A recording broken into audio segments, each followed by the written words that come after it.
नमस्कार साथी शिक्षकों, मैं डॉक्टर कश्यपी अवस्थी और मेरे साथ मेरे साथी डॉक्टर चारू। आज हम दोनों आप सभी के साथ छात्र अधिगम में सुधार हेतु अकादमिक नेतृत्व पर चर्चा। तो कहाँ से शुरू करें? डॉक्टर कश्यपी, शुरुआत करते हैं अकादमिक नेतृत्व को परिभाषित करने से। बिल्कुल।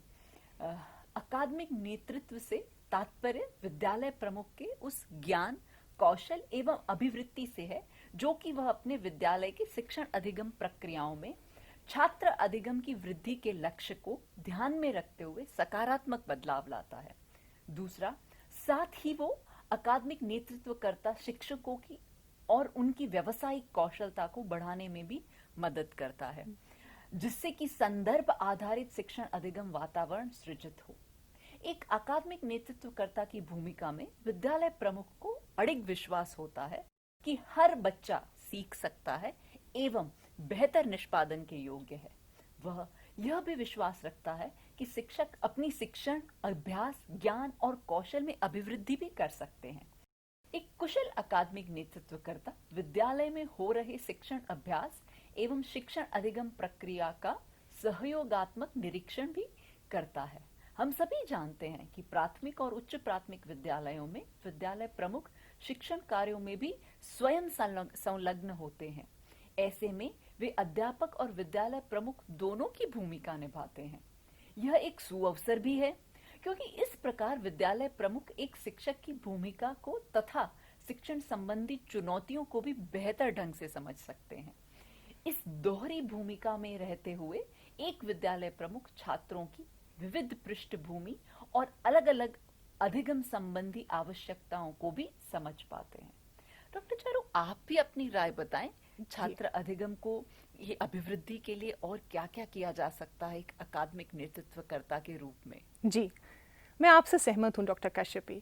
प्राथमिक विद्यालयों में विद्यालय प्रमुख शिक्षण अधिगम प्रक्रिया में सीधा जुड़ा होने के कारण शिक्षक की भूमिका को भली भांति समझते हैं।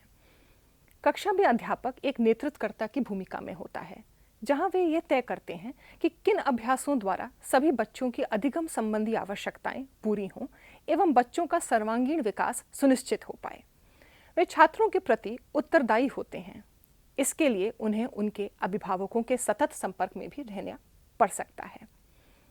दूसरी ओर विद्यालय प्रमुख के कार्य करने का दायरा विस्तृत होता है। अधिकतर ये देखा गया है कि अध्यापक नेतृत्वकर्ता का प्रभाव क्षेत्र कक्षा तक सीमित होता है, जबकि एक विद्यालय नेतृत्वकर्ता का प्रभाव क्षेत्र सभी अध्यापकों एवं सभी छात्रों तक फैला हुआ है। यहाँ तक कि समुदाय को भी प्रभावित करने की जिम्मेदारी विद्यालय प्रमुख पर ही है। छात्रों में व्यक्तिगत सामाजिक गुणों का विकास, उनका कल्याण एवं प्रत्येक छात्र के अधिगम स्तर को बढ़ाने का अंतिम स्तरीय उत्तरदायित्व विद्यालय नेतृत्वकर्ता का ही है।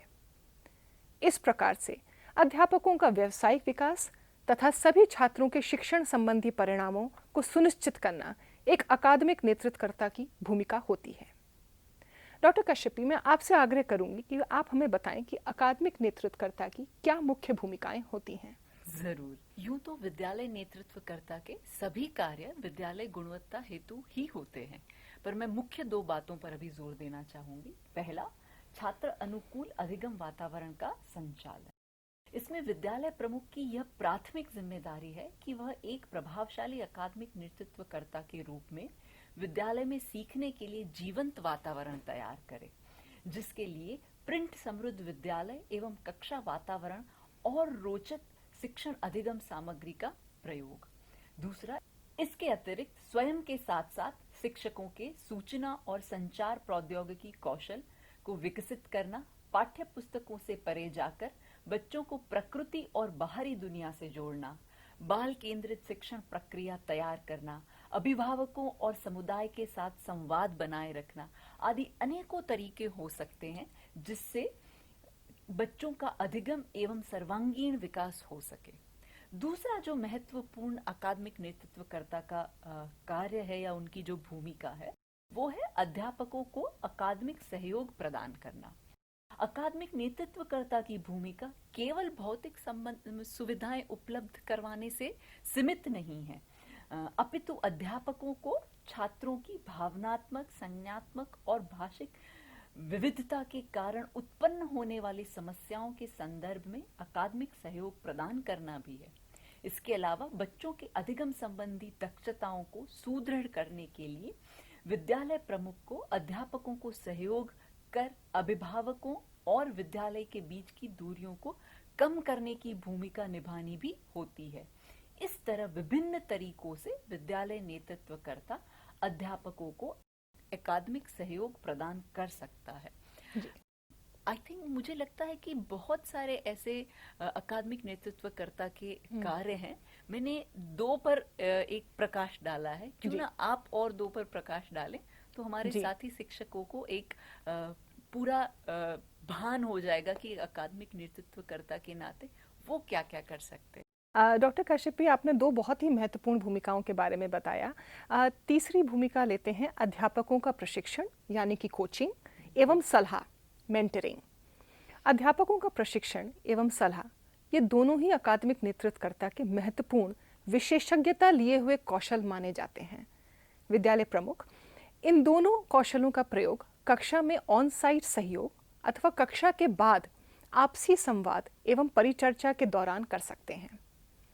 ऐसा पाया गया है कि ये दोनों ही कौशल समय के साथ विकसित किए जा सकते हैं, जिसके लिए विद्यालय प्रमुख अध्यापकों के साथ एक विश्वासपूर्ण माहौल का निर्माण करते हैं और आपसी संवाद कायम करते हैं। विद्यालय प्रमुख और अध्यापकों के बीच संवाद का उद्देश्य अध्यापकों की व्यावसायिक योग्यता को सशक्त करना होता है। इस प्रक्रिया में विद्यालय प्रमुख के भी ज्ञान, कौशल और अभिवृत्ति का विकास होता है। अकादमिक नेतृत्वकर्ता के द्वारा अध्यापकों का प्रशिक्षण एवं सलाह छात्रों के अधिगम पर सकारात्मक प्रभाव डालता है। आइए देखते हैं चौथी भूमिका क्या है। साथ ही अध्यापकों के साथ मिलकर विद्यालय शैक्षणिक दिनदर्शिका यानी कि कैलेंडर का निर्माण। विद्यालय एक ऐसा स्थान है जहां शैक्षणिक वातावरण व प्रक्रियाओं की रूपरेखा बनाकर उसे व्यवहार में लाया जाता है। इसमें अनेक प्रक्रियाएं शामिल हैं, जैसे कि पाठ्यक्रम का नियोजन, खेलकूद, रंगमंच, कला एकीकृत गतिविधियां इत्यादि। अपने साथी अध्यापकों के साथ बैठकर पाठ्यक्रम का नियोजन भी अकादमिक नेतृत्वकर्ता का एक मुख्य कार्य है। प्राथमिक स्तर पर इन गतिविधियों की रूपरेखा आयु अनुसार संतुलित अधिगम के लिए निर्मित की जाती हैं। एक अकादमिक नेतृत्वकर्ता के इन सभी कार्यों को समझने के उपरांत अगले वीडियो में एक प्रदर्शन गतिविधि का नाट्य रूपांतरण देखते हैं। डॉक्टर कश्यपी एक विद्यालय प्रमुख की भूमिका निभाएंगी और मैं एक अध्यापिका की भूमिका निभाऊंगी।